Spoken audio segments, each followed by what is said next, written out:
अस्सलाम वालेकुम class 9th। उम्मीद है आप सब खैरियत से होंगे। क्लास 9th आज हमारा लेक्चर नंबर 1 चैप्टर नंबर 5 का स्टार्ट होने जा रहा है। Chapter number 5 energetics.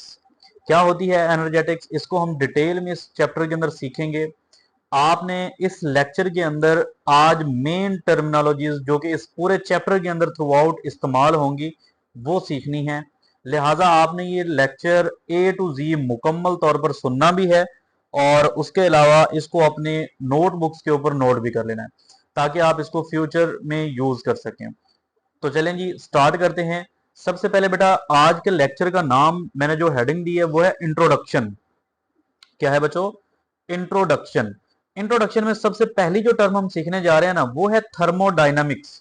थर्मोडायनामिक्स बेटा याद रखिएगा, थर्मोडायनामिक्स जो है ये केमिस्ट्री की एक ब्रांच है, ब्रांच ऑफ केमिस्ट्री है। किसके साथ डील करती है जी? That deals with the study of energy change during chemical reactions. किसी भी केमिकल रिएक्शन के दौरान जो एनर्जी चेंज आएगा उसको स्टडी करने के लिए हमेशा केमिस्ट्री की कौन सी ब्रांच काम करती है? थर्मोडायनामिक्स करती है। कोई भी केमिकल रिएक्शन हो रहा हो उसके दौरान किसी भी किस्म का जो एनर्जी चेंज आएगा, चाहे वो एंडोथर्मिक लिहाज से आ रहा है या एक्सोथर्मिक लिहाज से आ रहा है, किसी भी तरह से आ रहा है, उस चेंज को स्टडी किसने करना है? थर्मोडायनामिक्स ने करना है। अच्छा, थर्मोडायनामिक्स हम पढ़ तो एनर्जेटिक्स रहे थे, लेकिन थर्मोडायनामिक्स बीच में कहां से आ गई? बेटा याद रखिएगा, असल में हमारा जो चैप्टर एनर्जेटिक्स है वो थर्मोडायनामिक्स की ब्रांच है, थर्मोडायनामिक्स की एक सब फील्ड है। लिहाजा हमें सबसे पहले थर्मोडायनामिक की डेफिनेशन पढ़ लेनी चाहिए। थर्मोडायनामिक यही है, energy change during a chemical reaction, इसको स्टडी करना क्या कहलाता है? थर्मोडायनामिक्स कहलाता है। इसकी मजीद डिटेल आगे चल के आपको चंद एग्जांपल्स की मदद से भी हो जाएगी। आगे नेक्स्ट चलते हैं जी। दूसरी डेफिनेशन आज की हमारी है एनर्जेटिक्स। एनर्जेटिक्स क्या होती है? सब फील्ड ऑफ थर्मोडायनेमिक्स। ऊपर मैं पहले बात कर चुका हूं कि जो थर्मोडायनेमिक है उसकी आगे फर्दर ब्रांच एनर्जेटिक्स है, जिसको जो कि हमारा पूरा चैप्टर है।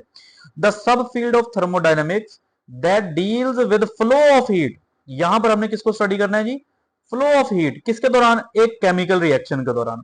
किसी भी एक केमिकल रिएक्शन के दौरान हीट का फ्लो कैसे हो रहा है? एक्सोथर्मिक लिहाज से हो रहा है या एंडोथर्मिक लिहाज से हो रहा है? यानी हीट एब्जॉर्ब हो रही है या हीट इवॉल्व हो रही है। ठीक है जी। तो इस चीज को आपने स्टडी करना है, किस में स्टडी करना है जी? एनर्जेटिक्स में। तो सब field of thermodynamics that deals with flow of heat, heat का फ्लो कर जाना सिस्टम से सराउंडिंग में या सराउंडिंग से सिस्टम में। ये सारी टर्मिनोलॉजी जो मैं बोल रहा हूं ये आज आपने इस लेक्चर के अंदर सीखनी है। लिहाजा आप इस लेक्चर को मुकम्मल तौर पर देखेंगे। Flow of heat during a chemical reaction, इसको हम क्या बोलते हैं जी? एनर्जेटिक्स बोलते हैं। तो ये डेफिनेशन भी आप नोट डाउन कर लें। नेक्स्ट आपके पास है एनर्जी। लेकिन हमने एनर्जी को क्यों पढ़ना है? बेटा याद रखें, यहां हम एनर्जेटिक्स के साथ डील कर रहे हैं तो एनर्जेटिक्स के लिए हमें एनर्जी की जरूरत पड़ेगी, एनर्जी को सीखना पड़ेगा। एनर्जी क्या है? The ability to do work, किसी भी काम करने की सलाहियत, किसी भी बॉडी की, किसी भी चीज की काम करने की सलाहियत, उसको हम क्या बोलते हैं? उसकी एनर्जी बोल देते हैं। तो ये आपने छोटी सी डेफिनेशन आपने याद कर लेनी है। एबिलिटी ऑफ अ बॉडी और एबिलिटी टू डू वर्क, काम करने की सलाहियत को हम क्या बोलते हैं जी? एनर्जी बोल देते हैं। ये डेफिनेशन एनर्जी की होगी। लेकिन याद रखिएगा बच्चों, केमिस्ट्री के अंदर जो एनर्जी है ये हम दो सूरतों में सिर्फ पढ़ते हैं ज्यादातर। नाइन्थ लेवल पर इतना ही आप सीख लें काफी है। एक नंबर 1 पर है केमिकल एनर्जी और नंबर 2 पर है heat energy. First of all अगर हम बात करते हैं केमिकल एनर्जी की, तो केमिकल एनर्जी क्या है? Energy stored in a molecule. एक मॉलिक्यूल के अंदर वो एनर्जी जो मॉलिक्यूल के अंदर स्टोर है, एनर्जी स्टोर्ड जो कि स्टोर है किस चीज में जी? मॉलिक्यूल के अंदर। मॉलिक्यूल में कहां पर होती है जी? बॉन्ड्स के अंदर। जो बॉन्ड बनते हैं उनके अंदर एनर्जी अब्जॉर्ब हो जाती है, उनके अंदर अब्जॉर्ब कहां, आप कह लें स्टोर हो जाती है। तो बॉन्ड्स के अंदर जो स्टोर्ड एनर्जी है उसको हमने क्या बोलना है? Chemical energy. फॉर एग्जाम्पल आपके पास मिथेन है, CH4। बेटा याद रखिएगा इसके अंदर कार्बन और हाइड्रोजन के दरमियान यहां बॉन्ड बने होते हैं। तो आपको पता है मिथेन जो है ये नेचुरल गैस का मेन हिस्सा है। नेचुरल गैस क्या है? जैसे जिसको आप ज्यादातर फ्यूल के तौर पर इस्तेमाल करते हैं, जलाते हैं, इंजन चलता है जिससे गाड़ियां चलती हैं। तो इतनी एनर्जी कहां से आती है जी? मिथेन से। मिथेन जो कि CNG कंप्रेस्ड नेचुरल गैस का मेन पार्ट है, ऑलमोस्ट 85% यही मिथेन ही मौजूद होती है। तो मिथेन में से एनर्जी निकल रही है, वो एनर्जी कहां पर है? वो एनर्जी मीथेन के बॉन्ड्स के अंदर होती है। तो ये आपने याद कर लेना है। Energy stored in a molecule, किसी भी मॉलिक्यूल के अंदर जो एनर्जी स्टोर्ड है इसको आप केमिकल एनर्जी बोल देंगे। उसके बाद देखें हीट एनर्जी क्या होती है जी। हीट एनर्जी दैट एब्जॉर्ब, जो जज़ब होती है, कब, जब बॉन्ड ब्रेक किए जाते हैं, जब बॉन्ड्स को तोड़ा जाता है। देखो जी, आपको किसी भी चीज को तोड़ने के लिए एनर्जी तो लगानी पड़ेगी, तो यहां पर बॉन्ड्स को तोड़ना है, बॉन्ड्स को ब्रेक करने के लिए जो एनर्जी एब्जॉर्ब होगी, जज़ब होगी, उसको आप क्या बोलेंगे, उसको आप हीट एनर्जी बोलेंगे।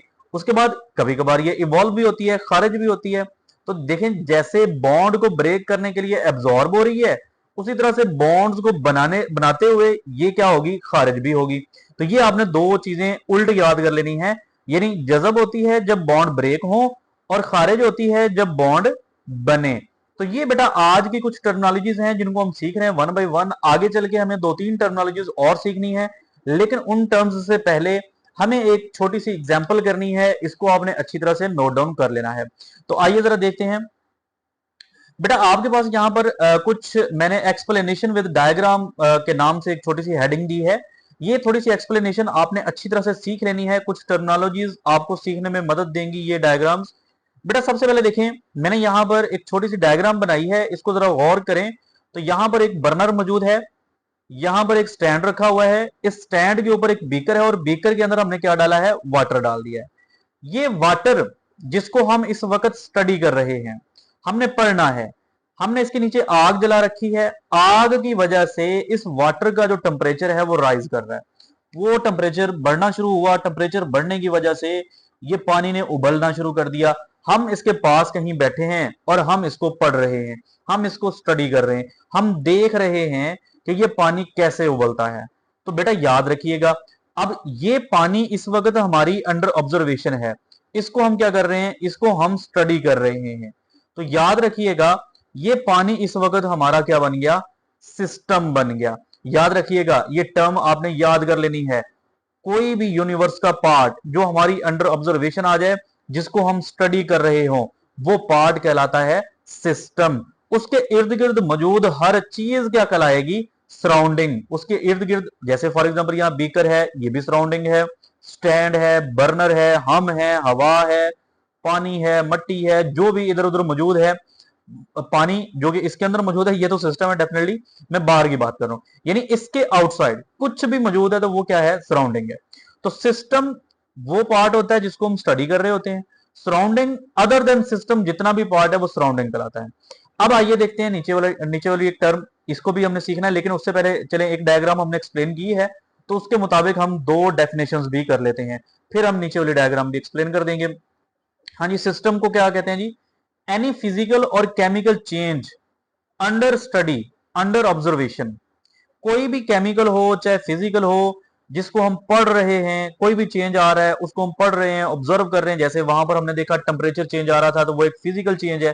तो फिजिकल चेंज हो, केमिकल चेंज हो, जो कि हमारी स्टडी में है, जिसको हम ऑब्जर्व कर रहे हैं, जिसका हम मुशाहिदा कर रहे हैं, वो क्या कहलाएगा जी, सिस्टम कहलाएगा।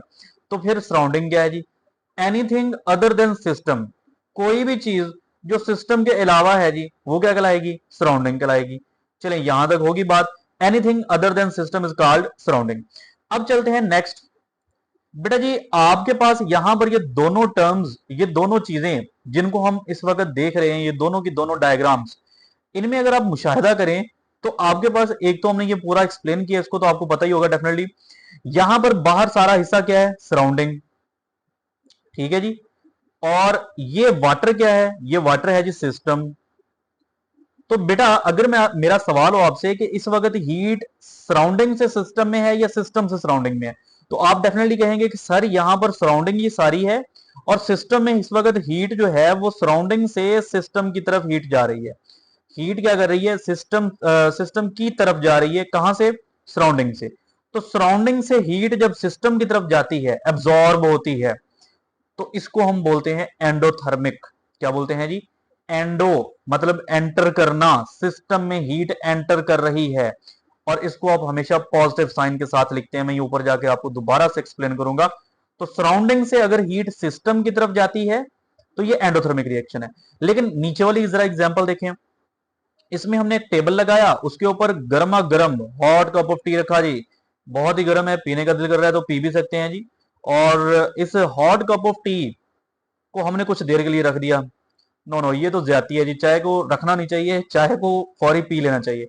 लेकिन खैर, हम चूंकि इसको पढ़ रहे थे, हम इसको स्टडी कर रहे थे, ये हमारा सिस्टम है टी इस वक्त, लिहाजा हमने इसको कुछ देर के लिए अंडर ऑब्जर्वेशन रख लिया है जी। हमने इसको पीना नहीं, बल्कि इसको अंडर ऑब्जर्वेशन रखना है, इसको स्टडी करना है। तो टी इस वक्त हमारी क्या है जी, सिस्टम है। तो अगर टी को हमने सिस्टम बना लिया, तो बाहर वाला बच्चों क्या होगा, सारा का सारा सराउंडिंग, कप भी सराउंडिंग, मेज भी सराउंडिंग, हम भी सराउंडिंग, एयर भी सराउंडिंग, तो हर चीज सराउंडिंग है। चलें जी, 10 मिनट के लिए रख दिया है कप, तो क्या होगा बच्चों, यही होगा डेफिनेटली। हीट जो है वो हमारे सिस्टम से फ्लो कर जाएगी जी। कहां पर फ्लो कर जाएगी, यस डेफिनेटली सिस्टम से बाहर सराउंडिंग में आ जाएगी। तो ऐसा सिस्टम, ऐसा रिएक्शन या ऐसा फिजिकल चेंज, केमिकल चेंज, जिसमें हीट जो है वो सिस्टम से बाहर सराउंडिंग में चली जाए, उसको अब क्या बोल दोगे, उसको अब डेफिनेटली एक्सोथर्मिक बोलोगे। तो ये आपने याद कर लेना है। तो जब भी सिस्टम से सराउंडिंग में जाए एक्सोथर्मिक, सराउंडिंग से सिस्टम में आए तो एंडोथर्मिक। तो चलते हैं जी, कुछ रिएक्शंस के जो डेफिनेशंस कर लेते हैं। अच्छा, यहां पर मैंने इसको रिएक्शन के नाम से मेंशन किया हुआ है, आप इसको जनरल टर्म के तौर पर ले सकते हैं। यहां पर क्योंकि मैंने फिजिकल लिहाज से इसकी एग्जांपल दी है, तो इससे जो है ना वो घबराना नहीं है, आगे चल के आपको केमिकल रिएक्शंस की भी एग्जांपल्स मिल जाएंगे। तो देखते हैं जी, एक्सोथर्मिक रिएक्शन कौन सा हुआ जी, ऐसा रिएक्शन जिसमें हीट क्या होगी, रिलीजेस हीट, कहां से जी, सिस्टम टू सराउंडिंग। यस, हमने यही पढ़ा, सिस्टम से सराउंडिंग की तरफ जाए तो एक्सोथर्मिक कहलाएगा भाई। और एक्सोथर्मिक के साथ जो एंथैल्पी है, अच्छा ये एंथैल्पी क्या होती है, एंथैल्पी टोटल हीट कंटेंट को कहते हैं बच्चों। और ये total heat content of the system, ये हमारा नेक्स्ट लेक्चर होगा इंशाल्लाह, ये नेगेटिव में आ जाएगी। अगर हीट सिस्टम से सराउंडिंग की तरफ जाती है, यानी एक्सोथर्मिक रिएक्शन होता है, तो एंथैल्पी हमेशा साइन किसके साथ आएगा, नेगेटिव साइन आएगा। ये वाला नेगेटिव साइन लगाया हुआ है मैंने, ठीक हो गया जी। और दूसरा एक्सोथर्मिक, फिर एंडोथर्मिक फिर क्या होगा, डेफिनेटली उसका उल्ट, ऐसा रिएक्शन जिसमें एब्जॉर्ब हो क्या चीज जी, हीट एनर्जी, कहां से, सराउंडिंग से सिस्टम की तरफ। तो सराउंडिंग से अगर सिस्टम में जाए हीट एनर्जी, तो that reaction will be called endothermic reaction. इसके लिए फिर एंथैल्पी क्या आएगी बच्चों, यस आपका आंसर बिल्कुल राइट है। इसके लिए एंथैल्पी क्या आएगी बच्चों, पॉजिटिव साइन के साथ आएगी। तो ये आपका आज का लेक्चर था। उम्मीद है बच्चों आपको लेक्चर बहुत अच्छे से समझ में आया होगा। आप इस लेक्चर को नोट डाउन करें, नोट डाउन करने के बाद एक मेहरबानी फरमा दें, आप लेक्चर सुनने के बाद जो चैनल है इसको सब्सक्राइब भी करें और बेल आइकन को भी दबा दें, ठीक है। इससे आपको नोटिफिकेशन मिलते रहेंगे, ताकि आप पढ़ते रहें, पढ़ते रहिए बच्चों और खुश रहिए। आपको अल्लाह पाक खुश रखे। अल्लाह हाफिज। इंशाल्लाह नेक्स्ट लेक्चर में एंथैल्पी के साथ मिलेंगे।